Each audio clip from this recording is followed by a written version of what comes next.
So what we doing here basically today is car's been probably clean for about 4 days. I've only sat it in the garage for when it rained. And what we doing today is basically we just giving it a weight down from all the dust. This is not my commute car. This is probably my drive to work and drive back home. Since I work third shift, it's not exposed to a lot of the sun, so that makes it actually better for the truck. Probably big major thing to note about this truck is that it's probably going to have some engine work done. And even though it has a good paint, now we're going to get into the gritty of everything. With that being said, needs new door handles. And what I've seen you can see that pretty much. The paint is chipping. So either they spray over it, which would make this a respray, because I don't feel the rubber is supposed to be glossy with the rest of the paint. Could be wrong, and it could have just, the way it is and how loose the door handle is, and due to it snapping here and here, it could just been moving this around to where it chipped the paint real bad. But I'm pretty more than sure this truck had a respray. Probably not the whole car, but sometime in the point.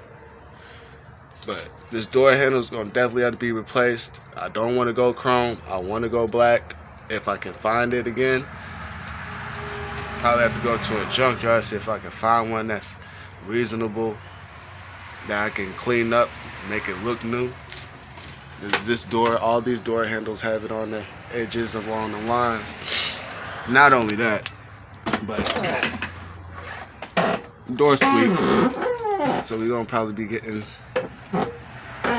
new door hinges from the front. The most basic part of any car, any automobile you get, definitely have to check the nature of how old it is and where the common spots is of rust and where it can be an issue. And you want to check, always check under your doors, along the bottom sides of your doors, which this one doesn't seem to have pretty much bad of a problem. The only problem is I run into situations where I see light surface rust. And if you see those points, those pivotal points where something's going to have to protect this metal to keep it from rusting and stay solid, that means it's going to be addressed. You can do it for yourself if you want to do it the cheap way, but I see a lot of videos where people do it themselves, and commonly what happens is when you trying to do it the cheap way, you cause another problem of it just doing the same thing, chipping away. So, the difference of paint you buy, where some automotive dealer shops know what to keep this from cracking. And, sometimes you can throw it on there heavy, sometimes you can throw it on there light. But if you throw it on there heavy, you're definitely going to have a point in time where this door slams and it's going to start cracking, and that pit will start cracking off of there. This is detrimental to the point of under the door. Because if you start to see rust, which this does show it has rust, that's going to have to be cut out. It has holes and all what's so not. And this is a crucial part of the truck that you want to keep in contact. The flexing of the truck, all of that goes into part with these old Chevys. So definitely gonna have to be addressed, because this one and the other side is way worse than this one. This one's pretty much all the way to the rear. I mean, I see bubbles back there on the bumper, but otherwise than that. And keep this door from shutting hard like that. Usually what I've seen is that there comes with the rubber brace on this, which this one is missing. So That ain't nothing but a cheap part. A lot of people don't realize how cheap that is and make the door stop slamming like that. And I'll show you on the other side what it's actually supposed to sound like when you close this door. As well as this one. This one don't come with rubber brackets, but you can just hear the difference of the shut. Very solid.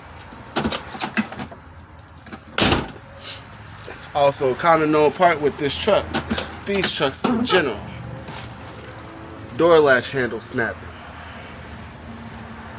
That is an issue. I've always seen these snap, and I think as you get them newer, they come with plastic handles, if I'm correct, and they will bend, they will be brittle, and you will not be able to open this door. So I'm gonna have to take off this whole door panel at one point in time and replace this door handle. Seems shitty, but for the age, you definitely ought to do it.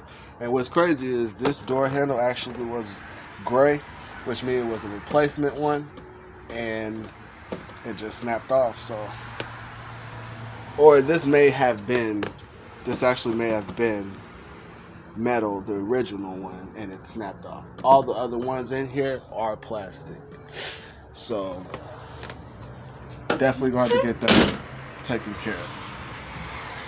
Other than the light blemishes, this truck out of all, I'd give it probably 7 out of 10. It is going to need some engine work. It's going to need some new seals. This shouldn't be easy to take off if I show you this right here. This comes directly straight off. So those fittings and all of this is what you need to keep the rain out of. So otherwise than that, all the other seals are pretty perfect. This right here is bowed out. I don't know if you can see that. We are in the garage. I don't have light in here, so y'all can excuse me for that. It's just a little chip right there. But replacing the mirrors is one thing. I will end up replacing this grill. Nothing wrong with it. Shines pretty nice. It's just got some blemishes in it. Looking to probably replace the bumper as well. Other side shines just as well. I buffed this mirror out. Actually, it was duller than the other one, but managed to get a little shine out of it. Not a full shine, but it does pretty great for what I have in my garage. This is the area I was telling you about. Same thing around the door handles in here and such, whatever not. But under this door is what you really got to pay attention to, and you can see it all the way through the flow. So this truck basically has become a restoration truck for me. Didn't know if I wanted to customize it and what certain damage has been done to it. It's never been in a wreck, so I don't know, 200,000 miles on it. Only paid $18 for it. The interior is pretty flawless. The only thing I would probably put in it is some carpet, new headliner, all the accessories there, everything works, and I'm gonna probably put a new radio in it. I don't know if I want to go to OBS or I'll just put an aftermarket in there. There's different ways of you actually having to put a double din in there.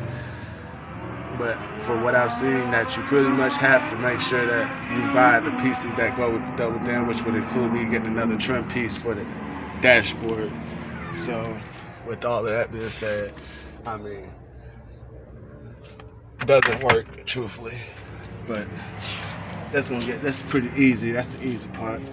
This out here, is the most crucial part of the vehicle that needs to be taken care of. And to the back of it as well. I don't know if you can see it that well, but we have some rust we have some metal gone, basically, all the way up to the trim. So we'll have to do some cutting there and some cutting by the door. I've been able to mask off a little bit and prep it, try to keep it from rusting. You can see my work a little bit, but I say it's not bad for me being not a body guy. But it doesn't run that deep. but it will need some filling. I'll probably say some filling to have to go there. But now we're gonna go to the crucial part of why this truck has potential, but it's just got some miles on it.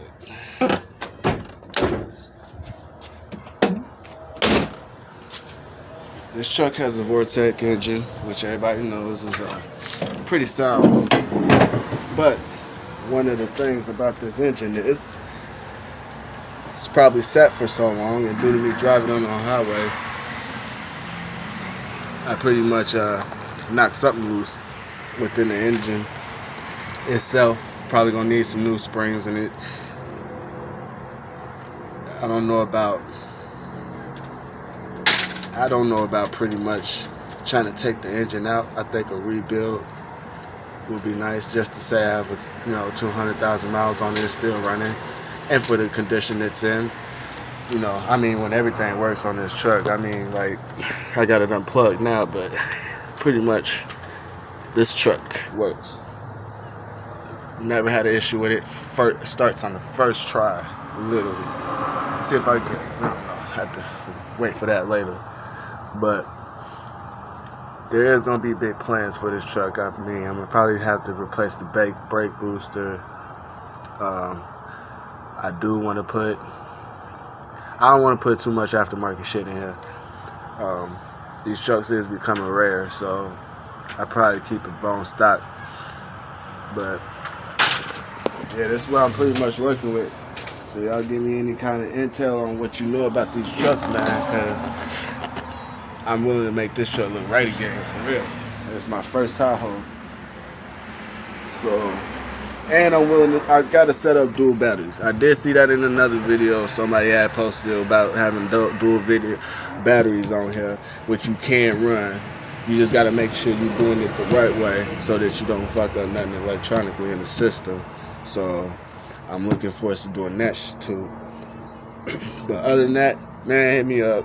Subscribe to me whatever way you want to get in contact. Give me some feedback about what you see I can change up, man.